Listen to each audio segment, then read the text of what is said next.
Assalamualaikum warahmatullahi wabarakatuh. Selamat pagi dan salam sejahtera buat kita semua.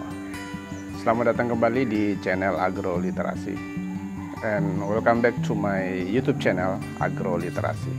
Dan pada kesempatan pagi hari ini kami hadir untuk menginspirasi petani dan peternak di seluruh tanah air.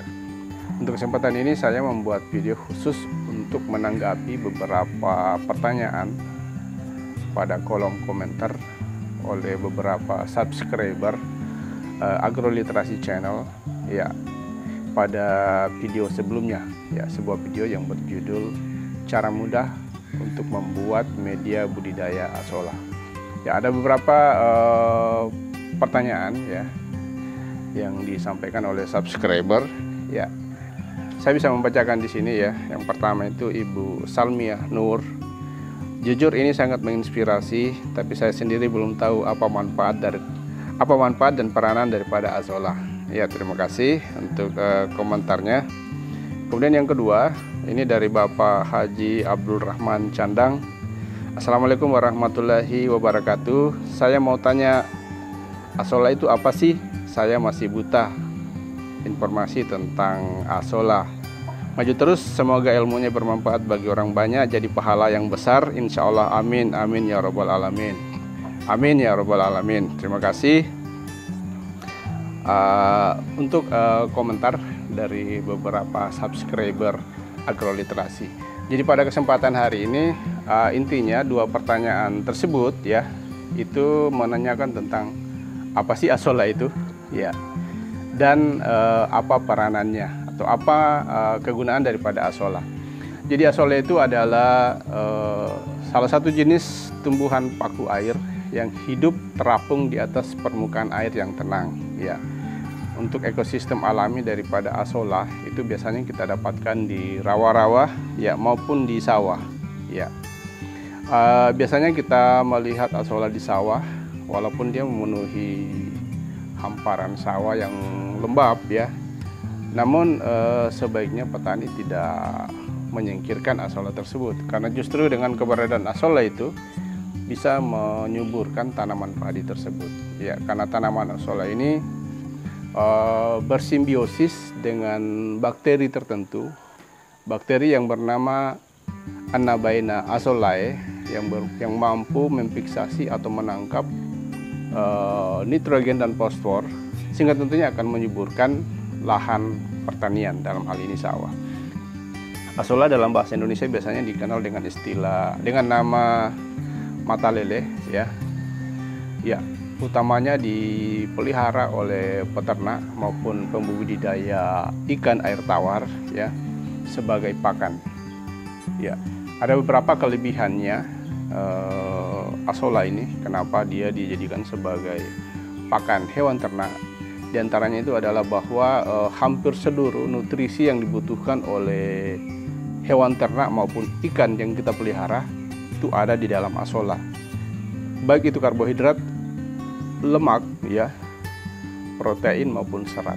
Bahkan disebutkan bahwa asola ini merupakan pakan ya, pakan ternak masa depan.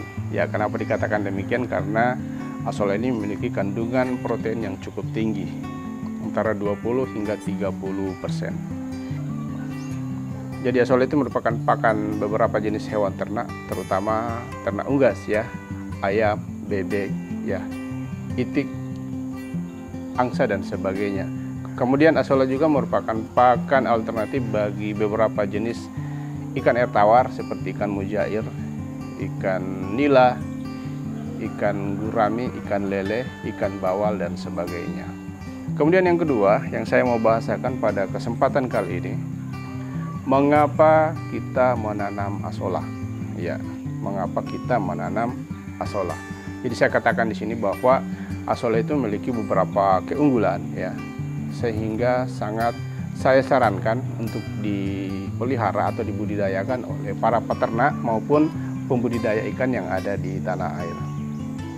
Yang pertama, keuntungan yang pertama daripada asola seperti yang saya bahasakan tadi, bahwa asola merupakan jenis pakan alternatif yang memiliki kandungan protein yang cukup tinggi, 20 hingga 30%. Terus yang kedua, keunggulan daripada Azolla untuk kita budidayakan itu bahwa Azolla ini itu mudah untuk kita budidayakan, ya, sangat mudah dibudidayakan, bisa kita pelihara atau kita tanam pada kolam beton, kolam tanah, ya, kolam terpal, ya.